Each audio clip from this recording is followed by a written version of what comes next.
अंधार होता समाजात, अन्यायाची जाळी होती, जात पात भेदभावाची जगभर काळी छाया होती. गरिबांच्या डोळ्यात अश्रू, दुःखाने भरलेली दुनिया. कोण येईल न्याय देण्याला आम्हाला, अशी होती मनाची वेदना. पण त्या अंधाऱ्या रात्रीत नवा सूर्य उगवणार होता. मानवतेचा दीप घेऊन एक महान योद्धा येणार होता. मध्य प्रदेशातील छोट्याशा गावात एक पहाट उजडली. खास महू मध्य प्रदेश या भूमीत इतिहास घडला. 14 एप्रिलची ती सकाळ. त्या सकाळी एक बालक जन्माला आले. भीमाईच्या कुशीत जगाला समानतेचा मार्ग देणारा तो होता भविष्यातील नायक.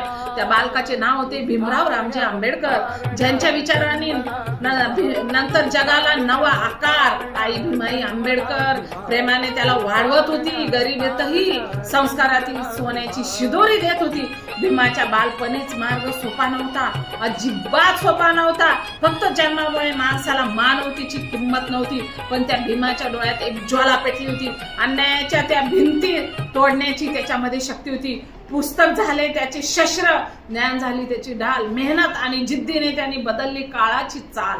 नंतर त्याच भीमाने भारतात लिहिला नवा इतिहास. न्याय, समता, बंधुत्वाचा घडविला संविधानाचा प्रकाश. तो म्हणाला, शिका, संघटित व्हा आणि संघर्ष करा. अन्यायाच्या साखळदंडांना तोडून पुढे चला. आज आपण अभिमानाने सांगूया, भीमाचा जन्म फक्त एका घरात नव्हता, तो तर मानवतेचा नवा युगाचा जन्म होता.